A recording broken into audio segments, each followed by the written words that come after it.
తర్వాత మా ఫాదర్ చనిపోయినాక కూడా నేను చాలా సంవత్సరాలు ఉన్నాను. అంటే అది మినిస్టర్గా తర్వాత మీకేనా ఎమ్మెల్యే టికెట్ లక్ష్మీపార్వతి గారు మీకు కాకుండా వేరే వాళ్ళకి ఇచ్చారు అని చెప్పారు? అక్కడ అసలు ఏం జరిగింది?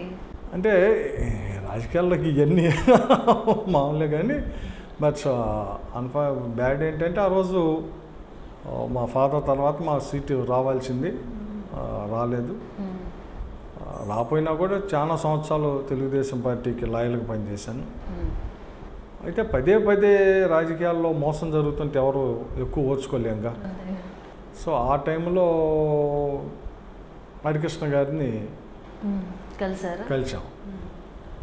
ఆ తర్వాత ఒక రకంగా లక్ష్మీపార్వతి దగ్గర నుంచి రకరకాల థ్రెడ్స్ వస్తున్నప్పుడు అప్పుడు మా బ్రదరు,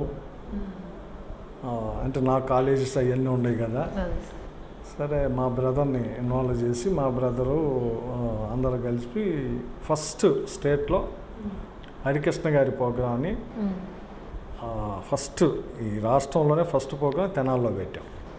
హరికృష్ణ గారు లక్ష్మీపార్వతికి యాంటీగా పెట్టించారు. అది అప్పట్లో పెద్ద సంచలనం అయింది స్టేట్ వైడ్. ఆ తర్వాత ఎన్టీ రామారావు నన్ను మా బ్రదర్ని పిలిపించారు.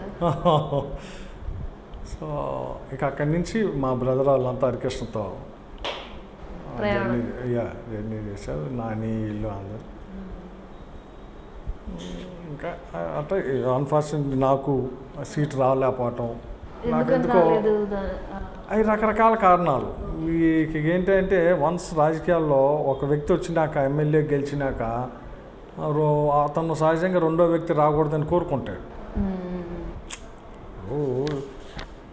ఇప్పుడు నేను ఎమ్మెల్యేగా ఉన్నాను, ఇంకెవడన్నా ఈ పార్టీలు ఎదుగుతున్నాడంటే సహజంగా నా మనసు వాడిని ఎదగనీయకుండా చేయడానికి చూస్తుంది. ఇది రాజకీయాల్లో నేనైతే ఓపెన్ మాట్లాడుతున్నా, చాలా మంది చెప్పరు, అంతే తేడా.